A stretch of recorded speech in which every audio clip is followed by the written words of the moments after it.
अस्सलाम वालेकुम guys, I am Hamza from cut off science. आज हम फिजियोलॉजी के एक मॉड्यूल को देखेंगे, ये membrane potentials and action potentials, यानी जो मस्कुलोस्केलेटल सिस्टम में जो हमारा मसल्स का मॉड्यूल है उसमें हम एक्शन पोटेंशियल्स और रेस्टिंग पोटेंशियल्स को देखेंगे। ये पोटेंशियल्स क्यों ज़रूरी हैं और मेम्ब्रेन पोटेंशियल्स क्यों ज़रूरी हैं बॉडी में, ये हम बेसिकली आज हम देखेंगे इलेक्ट्रिसिटी के अपनी बॉडी में कि इलेक्ट्रिसिटी यानी नर्व इम्पल्सेस कैसे प्रोड्यूस हो रही हैं। अब जैसे इलेक्ट्रिसिटी में क्या होते हैं, चार्जेस होते हैं। एक चार्ज जिसका करंट होता है वो फ्लो होता है तो वो करंट बन जाता है, इलेक्ट्रिसिटी बन जाती है। इसी तरह नर्व इम्पल्सेस होती हैं, वो चार्जेस से बनी होती हैं, वो ट्रैवल करती हैं। आज हमने इसको हम दो पार्ट्स में देखेंगे कि चार्जेस प्रोड्यूस कैसे हो रहे हैं, और आज हम इस चीज़ को देखेंगे कि पोटेंशियल यानी जो चार्ज को प्रोड्यूस होना है, यदि चार्ज बन रहा है जो किसी सेल में यानी नर्व सेल में, वो कैसे बन रहा है कि हम आगे देखेंगे अगले पार्ट में कि वो ट्रैवल कैसे कर रहा है, उसको कहते हैं ट्रांसफ़र या मोशन जो भी। ठीक है, आज हम मेम्ब्रेन पोटेंशियल्स की बात करते हैं। तो ये मैं जो आपको पढ़ा रहा हूँ ये है पॉकेट गाइडन, और आप पढ़ें भी इसी से ही, आपके कॉन्सेप्ट इसी से क्लियर हो जाएंगे इंशाल्लाह, और पेपर भी इसी में बहुत हद तक आपका क्लियर हो जाएगा। अब ये जो चैप्टर 5 है गाइडन का, इसमें से सिर्फ हम समझेंगे, बाकी इसमें से आपको कॉन्सेप्ट बनाने के लिए मैं आपको ये जो फिज़िक्स बताऊंगा बेसिकली, जो पोटेशियम की है या सोडियम की, इसके लिए हमारे पास एक ही नर्नेस्ट इक्वेशन को ही हमने देखना है, और इस चैप्टर में से ज़्यादा कुछ हमारे लिए है नहीं देखने के लिए जो ज़्यादा पेपर में आ सके इंपॉर्टेंट। नर्नेस्ट पोटेंशियल के हवाले से क्वेश्चंस पूछे जा सकते हैं। व्हाट इज़ नर्नेस्ट पोटेंशियल, सोडियम का नर्नेस्ट पोटेंशियल क्या है, और पोटेशियम आयन का। ठीक है, वो चीज़ हम देख लेंगे। तो पहले हम देखते हैं कि बात क्या है, आयन्स कैसे प्रोड्यूस होते हैं, चार्ज कैसे होता है। ठीक है, बात इंपॉर्टेंट लिखी हुई है। A concentration difference of ions across a selectively permeable membrane can produce a membrane potential। कि यानी जो पोटेंशियल प्रोड्यूस होता है किसी मेम्ब्रेन, सेल मेम्ब्रेन में, वो उसकी पोटेंशियल की वजह से, यानी जो आयन्स है ना उनकी मूवमेंट की वजह से। यानी एक जगह आयन पॉजिटिव ज़्यादा है तो वो पॉजिटिव मेम्ब्रेन पोटेंशियल हो जाएगा, और नेगेटिव है तो नेगेटिव पोटेंशियल हो जाएगा। तो इस वजह से आयंस की बेस पे चार्ज प्रोड्यूस होता है मेम्ब्रेन सेल्स यानी नर्व सेल्स में। ठीक हो गया। अब हम देखते हैं कि कैसे कौन सा पोटेंशियल प्रोड्यूस हो सकता है। एक तो पोटेशियम डिफ्यूजन पोटेंशियल हो सकता है, और एक सोडियम डिफ्यूजन पोटेंशियल हो सकता है, जिसकी वजह से चार्ज प्रोड्यूस होगा मेम्ब्रेन सेल में। ठीक है, इसको हम ज़रा डायग्रामेटिकली देख लेते हैं। ठीक है, अब आप लोगों को मैं बताता हूँ कि जितनी देर मैं ये ओपन करता हूँ कि सेल में पोटेशियम ज़्यादा होते हैं या सोडियम ज़्यादा आयन्स होते हैं, क्वेश्चन है। कमेंट में इसका आंसर दें। मैं इसको आपको याद करने के लिए आपको एक निमोनिक बता सकता हूँ कि cells are packets of potassium floating in sea of sodium. यानी सेल के अंदर पोटेशियम आयन ज़्यादा होते हैं और बाहर सोडियम आयन ज़्यादा होते हैं। ठीक है, अब ये सेल मेम्ब्रेन है। ठीक है, अब जो सोडियम आयंस ये सोडियम आयंस हैं बाहर, और ये पोटेशियम आयंस अंदर है सेल के। ये सेल का इंट्रा सेलुलर है पार्ट है, ये एक्स्ट्रा सेलुलर पार्ट है। ठीक है, अब मूवमेंट ऑफ आयंस क्या कहा है, परमेबिलिटी, यानी आयंस की परमेबिलिटी की वजह से चार्ज प्रोड्यूस हो रहा है। अब जो पोटेशियम आयंस हैं वो डिफ्यूजन कोएफिशिएंट क्या होता है, डिफ्यूजन पोटेंशियल होता है। ये उसको कि पोटेशियम डिफ्यूज़ करेंगे बाहर। ठीक है, और सोडियम जो है वो सेल के अंदर डिफ्यूज़ करेंगे, क्योंकि उनकी कंसंट्रेशन बाहर ज़्यादा है और अंदर कम है। एक्स्ट्रा सेलुलर एनवायरनमेंट में ज़्यादा है सोडियम आयंस की, और इंट्रा सेलुलर में पोटेशियम आयंस की ज़्यादा है। तो इस तरह से डिफ्यूजन के लिहाज से भी हम देख रहे हैं कि नॉर्मली कैसे मूव करेंगे। अब सोडियम आयंस मूव करते रहेंगे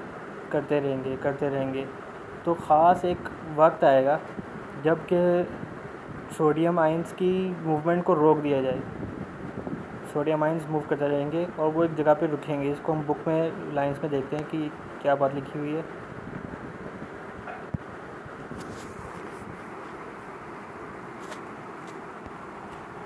Suppose a cell membrane is permeable to potassium ions but not to any other ions. Potassium ions tend to diffuse outward because of the high potassium concentration inside the cell. यानी potassium cell के अंदर ज़्यादा है इसलिए वो बाहर move करेंगे क्योंकि उनका पोटेंशियल अंदर ज़्यादा है, उनकी कॉन्सेंट्रेशन अंदर ज़्यादा है। Potassium ions are positively charge. The loss of potassium ions from the cells create a negative potential inside the cell. ठीक है, हम पोटेशियम की बात करते हैं कि पोटेशियम आयंस पॉजिटिवली चार्ज हैं। अब वो सेल में से लीव करते रहेंगे, सेल के अंदर से जाते रहेंगे तो सेल के अंदर एक नेगेटिविटी आती जाएगी सेल मेम्ब्रेन के नहीं, सेल के अंदर। The potential change become sufficiently great to block further net diffusion of potassium despite the high potassium ion concentration gradient in the normal large mammalian nerve fiber. The potential difference required to stop further net diffusion is about 94 millivolts. क्या मतलब इस बात का कि potassium ions move कर रहे हैं और इंट्रासेलुलर एनवायरनमेंट पे जो नेगेटिविटी आती जा रही है क्योंकि पोटेशियम लगातार लॉस हो रहा है उसमें से, तो एक ख़ास पोटेंशियल रीच होगा कि जब इसमें मज़ीद जो है सेल इसको रिपेल करेगा कि मूवमेंट ना हो। ऐसा पोटेंशियल रीच होने को नर्नस्ट पोटेंशियल कहते हैं कि उस आयन की मूवमेंट रुक जाए। ठीक है, ये आपको उम्मीद आपको समझ आ जाएगा। इसी तरह सोडियम आयंस है वो मूव करते रहेंगे इंट्रासेलुलर में और इस तरह वो पॉजिटिव बनाते रहेंगे मेम्ब्रेन को, और वो मेम्ब्रेन का एक ऐसा पोटेंशियल रीच होगा जो मज़ीद मूवमेंट को रोक देगा। अब जाहिर सी बात है वो क्या कर रहा है, सोडियम आयन पोटेंशियल को पॉजिटिव कर रहा है, यानी मेम्ब्रेन को पॉजिटिव कर रहा है, तो वो मेम्ब्रेन का जो एक ख़ास पोटेंशियल रीच होगा वो पॉजिटिव होगा और पोटेशियम का जो होगा वो नेगेटिव होगा जो मूवमेंट को रोक देगा। ठीक है, ये मुझे समझ आएगी कि सोडियम लगातार पॉजिटिव करता जा रहा है पोटेंशियल को और वो ख़ास एक मौके पे आके रोक देगा, इसे हम नर्नस पोटेंशियल कहते हैं। ये बात हम सोडियम में देख लेते हैं।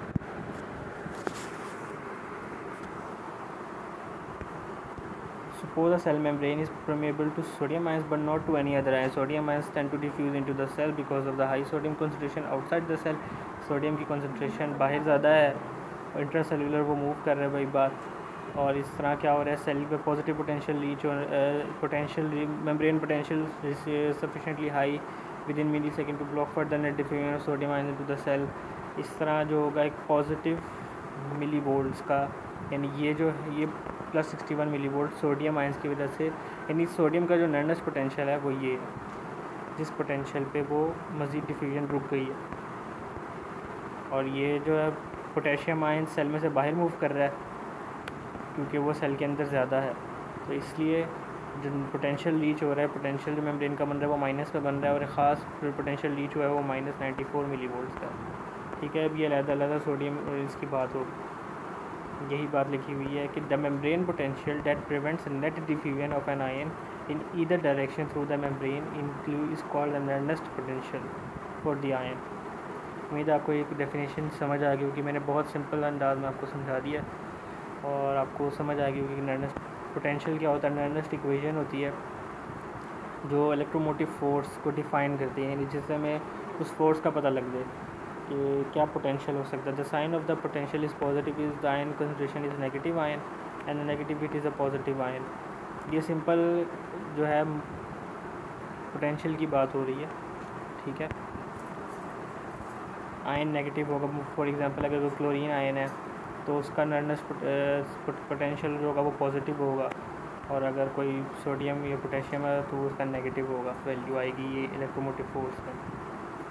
तो अगर हम नर्नस पोटेंशियल की वही वैल्यू होगी, लेकिन अगर हम इलेक्ट्रोमोटिव फोर्स निकालना चाहें तो वो इस फॉर्मूले से निकल सकती है, concentration inside divided by concentration outside. ठीक है, ये हो गई। और इस तरह की ये बात सारी नर्नस्ट इक्वेशन की बात लिखी है सारी, ये इतनी इम्पोर्टेंट नहीं है बात। आगे हम चले, आगे हम देखते हैं resting membrane potential of number. और ये रेस्टिंग मेम्ब्रेन पोटेंशियल अब क्या चीज़ है कि जो अब एक नर्व इम्पल्स है उसने बनना है, उससे पहले एक स्टेट तो होगी जो रेस्टिंग होगी, यानी जिससे पहले पोटेंशियल ने बनना है, इसको हम कहते हैं रेस्टिंग मेम्ब्रेन पोटेंशियल। कि यानी जो एक्साइट होगा ऐसा पोटेंशियल जिसने एक्साइट होकर मेम्ब्रेन 90 पर एक्साइट होने से पहले जो पोटेंशियल है उसको हम रेस्टिंग मेम्ब्रेन पोटेंशियल कहते हैं। सिंपल, यानी जो नॉर्मल डिफिकेशन जो पर हम पढ़ रहे हैं, जो भी हमने पढ़ा है कि नॉर्मल सोडियम पोटेशियम इस तरह मूव हो रहे हैं, जो पोटेंशियल बन रहा है वो होगा जो होगा नर्नस पोटेंशियल की वजह से जो पोटेंशियल बनेगा वो वही है रेस्टिंग मेम्ब्रेन पोटेंशियल। अब पोटेशियम डिफ्यूजन पोटेंशियल और सोडियम डिफ्यूजन पोटेंशियल की वही बात है कि नर्नस पोटेंशियल 94 का ये है और 94 है और सोडियम का 61 है। मेम्ब्रेन परमेबिलिटी, अब यहाँ पे एक बात लिखी हुई इंपॉर्टेंट कि जो permeability of the nerve fibre membrane to potassium is about 100 times as great to the sodium. यानी पोटेशियम के लिए जो चैनल्स हैं, यानी जो सेल मेम्ब्रेन है वो ज़्यादा पोटेशियम आयंस को मूवमेंट को अलाउ कर रही है। पोटेशियम आयंस यानी सेल के अंदर से बाहर ज़्यादा आ रहे हैं। इस वजह से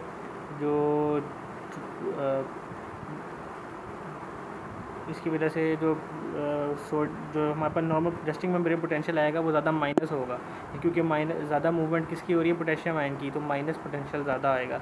the use of this high value permeability in the Goldman equation give internal membrane potential, लेकिन जो इंटरनल मेम्ब्रेन का पोटेंशियल आएगा वो ज़्यादा माइनस होगा, क्योंकि पॉजिटिव आयन जो है वो जो नर्नस पोटेंशियल का जो ज़्यादा इस तरह कह सकते हैं कि नर्नस पोटेंशियल का जो मोर जो रोल है वो पोटेशियम आयंस का है। कंट्रीब्यूशन जो है वो पोटेशियम आयंस का ज़्यादा है और जो सोडियम आयंस का कम है, क्योंकि सोडियम आयंस मूव भी बहुत कम हो रहे हैं, तो इसलिए वो पोटेंशियल कम बना रहे हैं। उसके मुकाबले में पोटेशियम आयन ज़्यादा मूव हो रहा है और सोडियम आयन कम मूव हो रहा है, तो इसलिए जो रेस्टिंग मेम्ब्रेन पोटेंशियल आता है ना वो ये 86 आता है। Electrogenic nature of the sodium potassium pump, अब एक बात है कि अब पोटेशियम बाहर जाता जा रहा है, सोडियम अंदर आता जा रहा है, तो इस तरह तो क्या पोटेशियम ख़त्म नहीं हो जाएगा, निकलता जा रहा है सेल के अंदर से। अब क्या होगा, तो इस चीज़ को नॉर्मलाइज करने के लिए इलेक्ट्रोजेनिक नेचर, मैं सिंपल आपको फ्लो लाइन बता रहा हूँ कि क्या होगा, तो कंपनसेट करने के लिए सोडियम पोटेशियम पम्प मौजूद होता है। ये आपने पढ़ा भी होगा कि सोडियम पोटेशियम पम्प क्या करते हैं कि सोडियम को आउटसाइड मूव करते हैं। पंप क्या होते हैं, पहले तो ये बताना चाहिए आपको, एटीपी पंप होते हैं जो अगेंस्ट द ग्रेडियंट मूव कराते हैं किसी भी आयंस को अगेंस्ट द ग्रेडियंट। तो सोडियम आयंस कैसे मूव हो रहे थे, आउटसाइड टू इनसाइड, और potassium inside to outside move कर रहे थे, ये उलट कराएंगे। Sodium potassium pump transport 3 sodium ions to the outside of the cell, sodium ions को आउटसाइड मूव करेंगे। For each 2 potassium ions pumped into the inside which a continual loss of positive charges from inside the membrane. तो इस तरह क्या होगा कि sodium ions की और पोटेशियम आयंस की कॉम्पनसेशन भी होगी, लेकिन हो क्या रहा है कि 3 सोडियम आयंस आउटसाइड मूव कर रहे हैं, यानी एक, और जो पोटेशियम आयंस हैं वो 2 अंदर मूव कर रहे हैं। तो इस तरह क्या हो रहा है कि एक जो पॉजिटिव आयन है वो बाहर जा रहा है, डेफिसिट हो रहा है, तो इसलिए जो नेगेटिविटी आएगी, पॉजिटिव बाहर जा रहा है तो इस वजह से भी थोड़ा इलेक्ट्रोनेगेटिविटी आती है पोटेंशियल में -4 की। ये सिंपल बात ही इतनी इम्पोर्टेंट नहीं है, बस आपको पंप का पता होना चाहिए कि कितने आयंस मूव हो रहे हैं, कितने मूव बाहर जा रहे हैं, क्या रोल है ये सोडियम पोटेशियम पंप का, ये इतनी ज़्यादा इम्पोर्टेंट नहीं है। अब एक्शन पोटेंशियल की तरफ आ जाते हैं। ये तो सारी बात होगी ना रेस्टिंग पोटेंशियल में क्या क्या हो रहा है और उसकी वैल्यू क्या है। ये हमें जो क्वेश्चन पूछा जाएगा ना, नॉर्मल नर्व सेल में रेस्टिंग मेम्ब्रेन पोटेंशियल की वैल्यू क्या है, वो हम -86 बताएंगे। ठीक हो गया, MCQ में जब भी पूछा जाएगा। और अब हम जाते हैं कि एक्शन पोटेंशियल, यानी रेस्टिंग मेम्ब्रेन से अब आगे है कि अब नर्व इम्पल्स कैसे प्रोड्यूस होगी। इसकी 4 स्टेजेस होती हैं, 3 stages, resting stage, depolarisation stage और रीपोलराइजेशन स्टेज।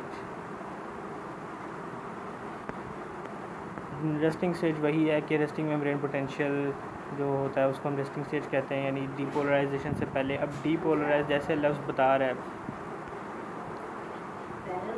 डीपोलराइजेशन के डीपोलराइज हो रहा है, यानी जो माइनस का वो जो चार्ज है वो पोलराइज हो रहा है, डीपोलराइज हो रहा है, ठीक है। At this time the membrane suddenly becomes permeable to sodium ions, यानी सोडियम गेट्स खुलेंगे। इस डीपोलराइजेशन स्टेट में सोडियम गेट्स खुल जाएंगे। Tremendous numbers of positively charge ions sodium ions to flow into the interior of the axon. Depolarise का मतलब कि उलट चार्ज होगा।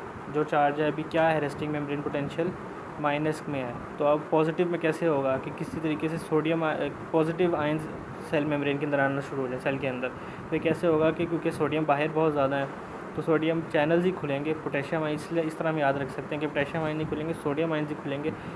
सोडियम बहुत ज़्यादा पॉजिटिव आयन अंदर एंटर होंगे और बहुत ज़्यादा जो है माइनस में है वो पॉजिटिव की तरफ मूव करना स्टार्ट हो जाएगा। और ये -86 है वैल्यू, कुछ पॉजिटिव में चली जाएगी। लिखा हुआ है to flow of the interior charge ion to flow into the interior of the axon and potential rises rapidly in the positive direction, ठीक है। तो कुछ ज़ीरो से कुछ ऊपर चला जाएगा पोटेंशियल। अब ये बहुत थोड़े अरसे में हो रहा है, मतलब सेकंड्स के कुछ हिस्सों में ये काम हो रहा है। अब रीपोलराइजेशन स्टेट, अब वापस उसी पोलैरिटी पे लेके आना है सेल मेम्ब्रेन को। Within a few 10,000 of a second after the membrane becomes highly permeable to sodium ions, the sodium channel began to close and the potassium channels open more than they normally do. अब हमने क्या पढ़ा था कि 100 times potassium channels sodium channel से ज़्यादा activate होते हैं। तो अब क्या हो रहा है कि अब सोडियम जो एक्शन पोटेंशियल है उसको रुकना है, डीपोलराइजेशन को, यानी जो सारा एक्शन पोटेंशियल है ना वो इस डीपोलराइजेशन स्टेज में हो जाता है। अब सेल मेम्ब्रेन को वापस उसकी रेस्टिंग स्टेट में भी लेके आना है, वो होता है रीपोलराइजेशन स्टेट में। ये 10,000 ऑफ सेकंड में, यानी इतने हिस्से में ये हो जाता है कि क्या होगा कि जो सोडियम आयंस खुले हुए थे वो बंद होना स्टार्ट होंगे, कि सोडियम आयंस जो begin to close and the potassium channels open more than the normal to, यानी 100 टाइम खुले थे वो उससे भी ज़्यादा खुल जाएंगे, ताकि क्या है कि पोटेशियम बाहर निकले, जो पॉजिटिव की तरफ चली गई है मेम्ब्रेन पोटेंशियल वो वापस नेगेटिव की तरफ आए। इस तरह बहुत ज़्यादा सोडियम का एंट्री भी बंद हो गई और जो पोटेशियम आयंस है वो भी निकलना काफ़ी सारा स्टार्ट हो गया। तो माइनस की तरफ वही जो -86 की वैल्यू थी वो अचीव हो जाएगी resting membrane potential. Voltage gated sodium and potassium channels are activated and inactivated during the course of an action potential. कि कौन एक्टिवेट कर रहा है, ये क्या चीज़ एक्टिवेट कर रही है इनको, चैनल्स खुल रहे हैं बंद हो रहे हैं। आपको इसको थोड़ा बहुत आपको वो मैं बता देता हूँ कि पीछे से जैसे अब नर्व मेम्ब्रेन नर्व सेल है, पीछे से जो नर्व एक इम्पल्स आई उसने वोल्टेज गेटेड चैनल को, सोडियम चैनल को एक्टिवेट करना है, यानी जो एक्शन पोटेंशियल है उस होगा और वोल्टेज गेटेड चैनल पीछे से एक्शन पोटेंशियल आ रहा है, अगले एक्शन पोटेंशियल प्रोपोगेट करना है आगे की तरफ। तो आगे पार्ट्स में होगा, कुछ नर्व सेल का कुछ पार्ट पहले एक्टिवेट होता है, फिर आगे से वो आगे प्रोपोगेट करता है, एक साथ पूरा नर्व सेल नहीं होता, ये बात आपने याद रखनी है। कुछ पार्ट होगा एक्टिवेट होगा, फिर उससे अगला पार्ट, फिर उससे अगला पार्ट, इस तरह नर्व सेल में एक्शन पोटेंशियल प्रोपोगेट करेगा। तो इस तरह Aahista Aahista voltage gated channel खुलते रहेंगे, बंद होते रहेंगे पूरे नर्व सेल में, यानी एक खलबली मचती है जब कोई नर्व सेल मूव होता है, नर्व इम्पल्स मूव होती है। क्या लिखा हुआ है, the necessary factor for both depolarisation and repolarisation of the nerve membrane during the action potential is the voltage gated sodium channel. The voltage gated potential channel also plays an important role in increasing the rapidity of the repolarisation of the membrane, यानी वापस जब उसकी potential नहीं आना है तो उसमें भी उसका रोल है। ये वही बात लिखी हुई है कि इन सोडियम पोटेशियम पंप के अलावा वोल्टेज गेटेड चैनल होते हैं। ये वही बात है कि जो इस्टेब्लिश करते हैं दोबारा रेस्टिंग परमेबिलिटी को, ये सारी उसे समराइज़ किया हुआ है वही बात को कि 100 टाइम्स पोटेशियम की वो बात है, ऐसे एक्सचेंज ऑनसेट होता है, सोडियम परमेबिलिटी बढ़ जाती है, इसमें ये वही बात सारी इसमें समरी करके लिखी हुई है। विशियस साइकिल, पॉजिटिव फीडबैक वही होता है कि एक चीज़ जो स्टिमुलस का रिस्पांस है वो मज़ीद जो रिस्पांस को बढ़ाए, यानी जो हमारे पास रिज़ल्ट आ रहा है वो उस एक्शन को और बढ़ाता जाए। विशियस साइकिल यानी साइकिल की तरह बढ़ता जाता है वो। क्या इसमें कैसे ये रोल प्ले करेगा, if any event causes the membrane potential to rise from -90 millivolts toward zero level, the rising voltage causes many voltage gated sodium channels to begin opening. वही बात कि पीछे से जो मेम्ब्रेन पोटेंशियल है वो -90 से पॉजिटिव की तरफ आ रहा है, तो वो उससे अगले वाला वोल्टेज गेटेड चैनल को ओपन करेगा आगे उनको ट्रिगर करेगा और वो भी खुलते रहेंगे। तो यानी उसी जगह पे भी और आगे भी सोडियम चैनल मज़ीद खुलते रहेंगे और इस तरह सोडियम चैनल मज़ीद एंटर होते रहेंगे और मज़ीद एक किस्म का गेट खुलते रहेंगे, यानी दरवाजे बजते रहेंगे, गेट खुलते रहेंगे, कोई बजाएगा दरवाजे वोल्टेज से और खुलते रहेंगे दरवाजे। और ये बात थ्रेशोल्ड पोटेंशियल। थ्रेशोल्ड का मतलब होता है कि मिनिमम पोटेंशियल, थ्रेशोल्ड का मतलब होता है मिनिमम। ये आपने यह बात याद रखनी है की वर्ड्स सुने कि थ्रेशोल्ड वो ऐसी चीज़, कोई भी ऐसी चीज़ होगी, मतलब लाइट इंटेंसिटी में भी हम थ्रेशोल्ड को स्टडी करते हैं कि थ्रेशोल्ड लाइट इंटेंसिटी, ये टर्म है थ्रेशोल्ड लाइट इंटेंसिटी, यानी मिनिमम लाइट इंटेंसिटी जो एक आई रिसीव कर सकती है। यानी हम एक बहुत छोटी सी लाइट लें, अगर अंधेरा है तो अगर हम उसको लाइट इंटेंसिटी बढ़ा सकते हैं, एक टॉर्च लाइट है फॉर एग्ज़ाम्पल, अब वो एक तेज़ है रोशनी टॉर्च की और एक कम है, अब वो एक बंदा कम वाली को रिसीव कर रहा है तो वो थ्रेशोल्ड उसका अच्छा है, ठीक है। थ्रेशोल्ड कम है ना, क्योंकि कम को वो रिसीव कर रहा है कम वाली को, तो उसका थ्रेशोल्ड कम है, यानी उसका थ्रेशोल्ड की वैल्यू कम है, ठीक है।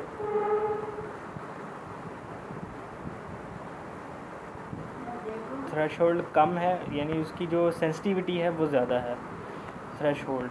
इधर इसमें बात क्या होगी कि मिनिमम जो पोटेंशियल है जो एक पहुंचना चाहिए ताकि एक्शन पोटेंशियल हो। This happens when the number of sodium ions entering the nerve fibre becomes greater than the number of potassium leaving the fibre.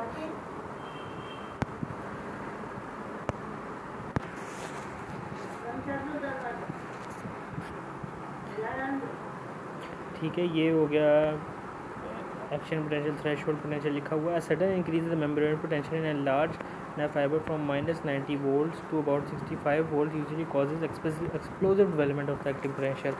This level of 65 millivolts is said to be the threshold for the membrane for stimulation.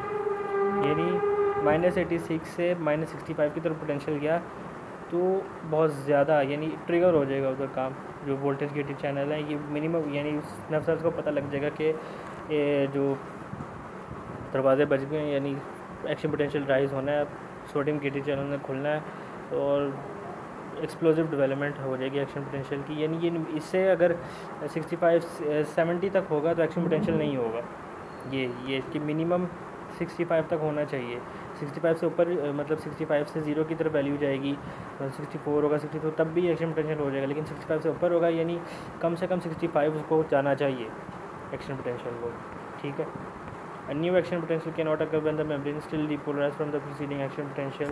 ये इसी सारे paragraph की बात ऊपर ही लिखी हुई है कि action potential cannot occur when the membrane is still depolarised from the, यानी एक्शन पोटेंशियल अगर पहले से ही डीपोलराइज है तो नया एक्शन पोटेंशियल नहीं बनेगा, यानी नया इसको हम कहते हैं रिफ्रैक्टिव पीरियड, यानी अभी स्टिमुलस की डीपोलराइज स्टेट में ही है तो नया पोलराइजेशन नहीं होगी, दोबारा डीपोलराइज नहीं होगा।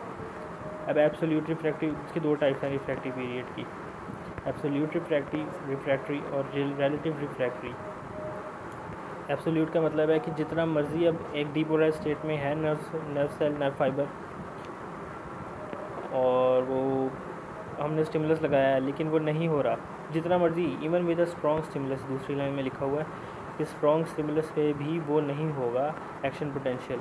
तो ये होता है एब्सोल्यूट रिफ्रैक्टिव पीरियड। यानी एब्सोल्यूट का मतलब यही होता है कि बिल्कुल कंप्लीट रिफ्रैक्टरी पीरियड में होता है। जितना मर्जी स्ट्रॉन्ग स्टिमुलस हम लगा दें वो नहीं होगा ट्रिगर नर्व पोटेंशियल। रिलेटिव यानी कुछ स्ट्रॉन्ग, अगर हम थोड़ा सा स्ट्रॉन्ग स्टिमुलस पीछे से आ जाए तो वो डीपोलराइज स्टेट है, क्योंकि एक ऐसी स्टेट है कम डीपोलराइज होगा, ज़ाहिर सी बात है नर्व सेल, तो वो मज़ीद एक्शन पोटेंशियल इन्हांस हो जाएगा। ऐसा होता है, एग्जांपल में पढ़ते हैं कि जो होते हैं, जो नर्व सेल होता है वो मज़ीद उसका एक्शन पोटेंशियल बढ़ जाता है और उसकी मैसेजिंग है वो बढ़ जाती है। जैसे कि हम पढ़ेंगे जैसे सिगरेट में निकोटीन में मिक्स करते हैं तो उसमें क्या होता है कि एक्साइटेबिलिटी आ जाती है बॉडी में, क्योंकि उसमें मज़ीद एक्शन पोटेंशियल एक्साइट होना स्टार्ट हो जाती है, ठीक है। ये सारा था चैप्टर 5 में, ये हमने देखा कि कैसे एक्शन पोटेंशियल बनेगा। अब propagation of the action potential, यानी एक्शन पोटेंशियल अब आगे कैसे बढ़ेगा, ये वाला हम आगे अगले पार्ट में पढ़ेंगे इंशाल्लाह। ये आज तक के लिए इतना ही, और मज़ीद लोगों तक शेयर करें, वीडियो को लाइक करें, कमेंट करें जो आपके सवाल आते हैं। अगर आपको कोई चीज़ समझ नहीं आई उसको मज़ीद हम सेपरेट वीडियो बना के उसके बारे में आपको ज़रूर बताएंगे, कोशिश होगी इंशाल्लाह। ओके, अल्लाह हाफ़िज़।